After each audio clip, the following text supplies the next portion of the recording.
I would suggest that the Speaker made the wrong ruling, and I think it's just as plain as day that that is the fact. We have, even setting aside the Downey stuff, the Peppin stuff with raised all kinds of questions. And I would say about those things, if you were a private business and you were going to say, okay, we're going to get this revenue in the future, and so we're going to spend money now on the bet that we're going to get that money in the future, you would be fired almost immediately. But that is exactly what you're doing in this bill, because you're betting on the come that you're going to have money that you're spending in this bill.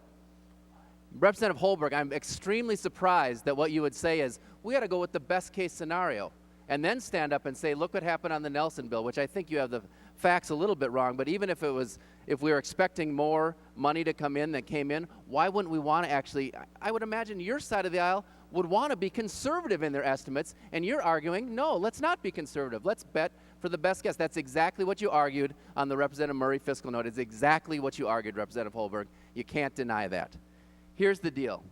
We have fiscal notes, the Banyan fiscal note and the Murray fiscal note. Those two alone, $10 million in this bill that are not booked. They don't show up on the spreadsheets. They're not accounted for at all. What that means, members, by voting on this, by upholding the ruling of the Speaker, what you are saying is we don't care about fiscal notes anymore. We can offer up any amendment we want. You can offer up any amendment you want that spends money, and this Speaker can no longer rule that out of order. That does throw this body into chaos. Even if you disregard the made-up stuff, you know, kind of the accounting, and it would be interesting to actually get these private estimates that Representative Downey and Representative Peppin are accounting on. We haven't even seen the letters that your consultants out there, and I don't know who the consultants are, what kind of contracts they have with you or with anybody else. We haven't seen those, you know, so there's actually no dollars underlying that. Probably entities that want to get contracts with the state, I would imagine. But the bottom line is that what you're doing by not upholding the ruling of the Speaker here is you are saying that we don't need fiscal notes anymore. You're saying that anybody can offer up a bill, even if it's clear that it spends money, because at least in the Banyan and Downey and Murray cases, it clearly spends money and is not expecting any savings in this biennium. You know, I understand your frustration, but, you know, listen, welcome to being in the majority. Welcome to governing. That's what you got to do.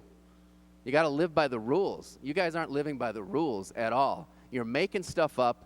You're filling these budgets with probably $1.5 billion worth of false money, and we're going to get to the Abler bill coming up here later on today, which is doing exactly the same thing. This, if it's just for the sake of the institution, members, kind of disregarding your political ideology, disregarding what you think you need to do to avoid the fact that you can't produce an all-cuts budget, disregarding all of those things, if just for the sake of the institution and making sure that we have an institution that can run properly and a state government that is going to be fiscally responsible, that is going to assume the worst case instead of the best case so that our constituents aren't left holding the bag, you ought to be voting against the Speaker on this one. I hope that you stand up for your constituents and not for your party on this.